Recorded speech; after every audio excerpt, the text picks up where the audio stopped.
Major Sinha একজন চৌকস অফিসারকে খুন করার মাধ্যমে সে ধরা পড়লো। তাও তাকে ধরতো না, তাকে কোনোভাবেই ধরতো না।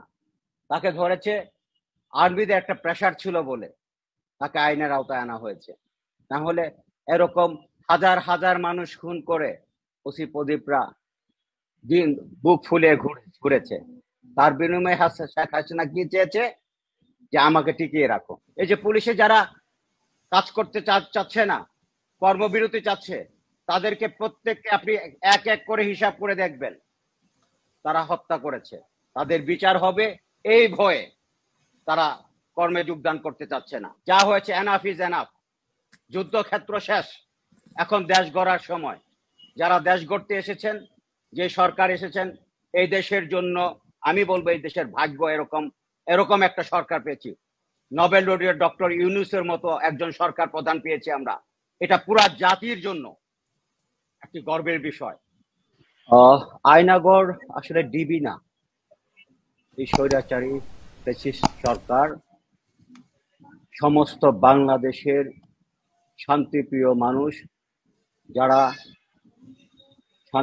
শান্তি মুক্ত মানুষ, মুক্ত হিসেবে থাকতে চায়, সমস্ত দেশটাকে একটা আইনি ঘর হিসেবে তৈরি করেছে। আপনি দেখেন, ডিজিটাল অ্যাক্ট করে আমাদের বাক শক্তি বন্ধ করে দিল, তারপরে এটি করলো সাইবারের। এই যে আপনি বলছেন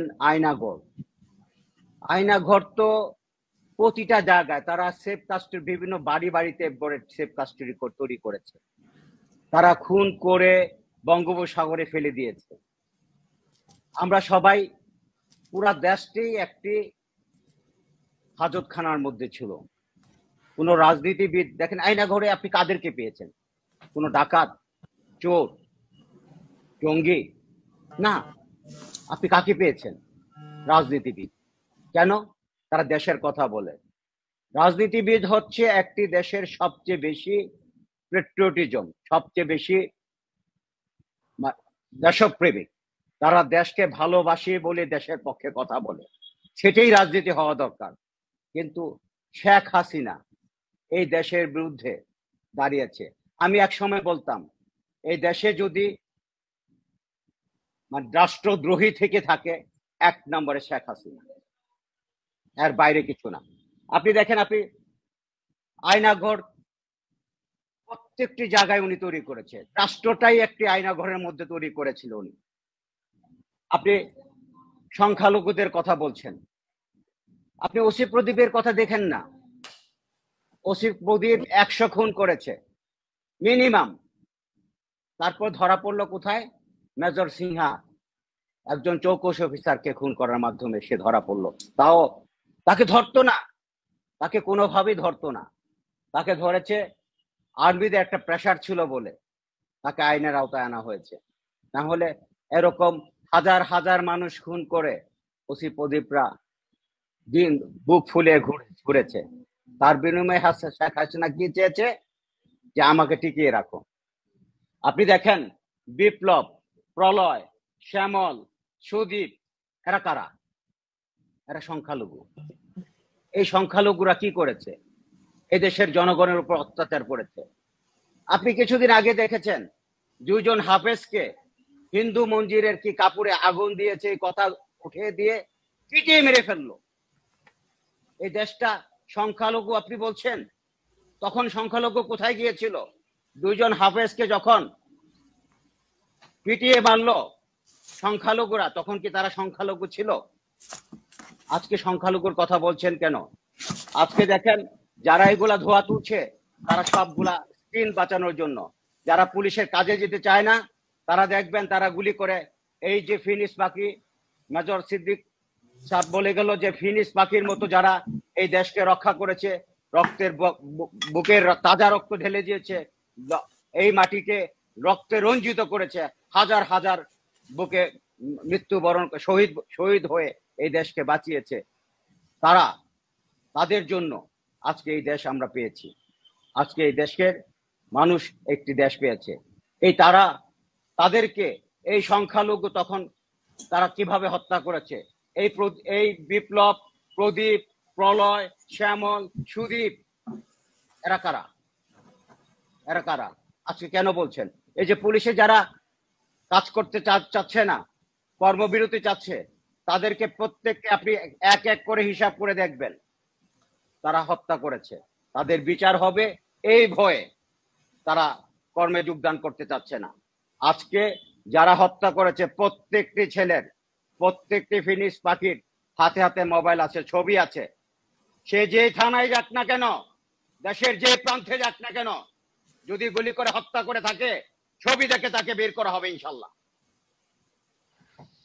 নিরীহ জনতার উপর যেভাবে গুলি করেছে, আমি পুলিশ হয়ে বলতে চাই, তাদের যতদিন বিচার না হবে ততদিন পুলিশ কলঙ্ক মুক্ত হবে না।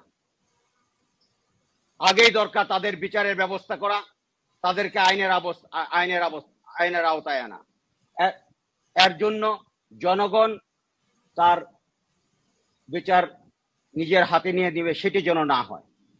অবশ্যই আইনের মাধ্যমে। প্রশ্ন ছিল, হ্যাঁ প্রশ্ন করব ভাবছিলাম। আপনি প্রশ্ন করেছেন, এটিও একটি অন্যায় হবে। যা হয়েছে এনাফ ইজ এনাফ। যুদ্ধক্ষেত্র শেষ, এখন দেশ গড়ার সময়। যারা দেশ গড়তে এসেছেন, যে সরকার এসেছেন এই দেশের জন্য, আমি বলবো এই দেশের ভাগ্য এরকম একটা সরকার পেয়েছি। নোবেল লরিয়েট ডক্টর ইউনূসের মতো একজন সরকার প্রধান পেয়েছি আমরা। এটা পুরা জাতির জন্য একটি গর্বের বিষয়। আমি শ্রদ্ধা ভরে ওনার কাছে কৃতজ্ঞতা জানাচ্ছি, মাথা অবনত করে কৃতজ্ঞতা জানাচ্ছি। উনি জাতির দায়িত্ব নেওয়ার জন্য, জাতির দায়িত্ব নিয়েছে বলে আমি কৃতজ্ঞতা জানাচ্ছি। উনি জাতিকে উদ্ধার করতে এসেছে বলে আমি ভেবেছিলাম উনি আসবেন না, উনি এই জায়গায়, এই কলঙ্কিত জায়গায় উনি আসবেন না। এটা আমাদের জাতির জন্য একটি সুখের ব্যাপার। আমরা খুব আনন্দিত, গর্বিত এমন একজন মানুষ পেয়েছি এই ক্লান্তি লগ্নে, যার হাত ধরে আজকে দেশ গড়তে যাচ্ছে। আমরা সবাই তাকে শক্তিশালী করতে চাই, তাকে সাপোর্ট দিতে চাই, এবং এই পুলিশ বাহিনী যারা অন্যায় করেছে, যারা অন্ততপক্ষে যারা কিল করেছে, তাদের বিচারের আওতায় এনে, জনগণ না আবারও এটি করলে আবারও একই জিনিস হলো, সেটিও অবিচার হলো। এই যে দেখেন, ক্রস ফায়ারের জন্য র্যাবকে স্যাংশন দেওয়া হলো। আপনি কি জানেন পুলিশ বাহিনী র্যাবের 3 গুণ ক্রস ফায়ার করেছে? এটি কি আপনি জানেন? র্যাবের চেয়ে 3 গুণ ক্রস ফায়ার পুলিশ বাহিনী করেছে। আমি পুলিশে ছিলাম, আমি জানি। স্যাংশন তো আগে পুলিশে দেওয়া উচিত ছিল। কেন করেছে? কারণ শেখ হাসিনা লাগামহীন ভাবে ক্রস ফায়ার করার লাইসেন্স দিয়েছে। ক্রস ফায়ার আপনি দেখবেন, কোন খুনি, কোন জঙ্গি, কোন ড্রাগ এডিক্টেড, যারা যে কয়টা ক্রস ফায়ার, তার চেয়ে 100 গুণ বেশি রাজনৈতিক লিডার হয়েছে। কেন? রাজনীতি করলে কি ক্রস ফায়ার দিয়ে দিতে হবে? কি অপরাধ? কিছুদিন আগেও আপনি দেখেছেন এই আন্দোলনের সময় নুরুল হক নুরুকে কিভাবে পিটিয়ে অত্যাচার করা হলো। একজন রাজনীতিবিদকে 20 বার 30 বার 30 বার করে তাকে রিমান্ডে দেওয়া হয়। আপনি শুরু হয়েছে গায়েবী মামলা। কি আশ্চর্য! কোনো ঘটনা ঘটে না, গায়েব থেকে মামলা হয়েছে, সেই মামলার আসামি হয়, সেই মামলার বিচার হয়। অগণিত আসামি হয়, শুধু একজন না। 40 লক্ষ মামলা হয়েছে, 40 লক্ষ নেতা কর্মীর নামে মামলা হয়েছে। স্পেসিফিক আমার কাছে নাম্বারগুলো আছে। তারা জানেও না, কিছুই জানে না। কবরে মারা গিয়েছে সেই লোকের নামে মামলা, বিদেশে আছে সেই লোকের নামে মামলা, হাজতে আছে, থানা জেলখানায় আছে, তার নামে মামলা। কি সংস্কৃতি তৈরি হলো এই দেশের মধ্যে! এখান থেকে আমরা যার হাত ধরে বেরোতে চাই, ওনার দেশ প্রত্যেকটি জায়গা, যে আমার জানি না আমার এটা কি হলো না, আপনাকে শুনতে পাচ্ছি, আপনার মনে হয় ফোন এসেছে, শেষ করবেন। হ্যাঁ প্লিজ। জি, জানি না কি হলো। তো আমার মনে হয় প্রত্যেককে এই বর্তমান যে সরকার ব্যবস্থা আসছে, যেনারা আজকে সরকার চালাতে আসছেন,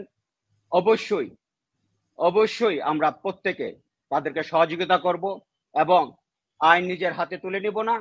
আমরা অবশ্যই আইনকে আইনের মতো চলতে দিব এবং তাদেরকে সহযোগিতার মধ্যে, যে যতটুকু অপরাধ করেছে এই বিপ্লবের মাধ্যমে আমরা যে সরকার এসেছে এই বিপ্লবী সরকারকে আমরা স্বাগত জানাই, আমরা তাদেরকে সহযোগিতা করতে চাই এবং এই দেশ থেকে সমস্ত কলঙ্ক মুছে যাবে আমরা আশা করি, এবং প্রত্যেকটি ডিপার্টমেন্ট আবারও সংস্কারের মাধ্যমে সঠিক ধারায় ফিরে আসবে সেই আশাবাদ ব্যক্ত করছি।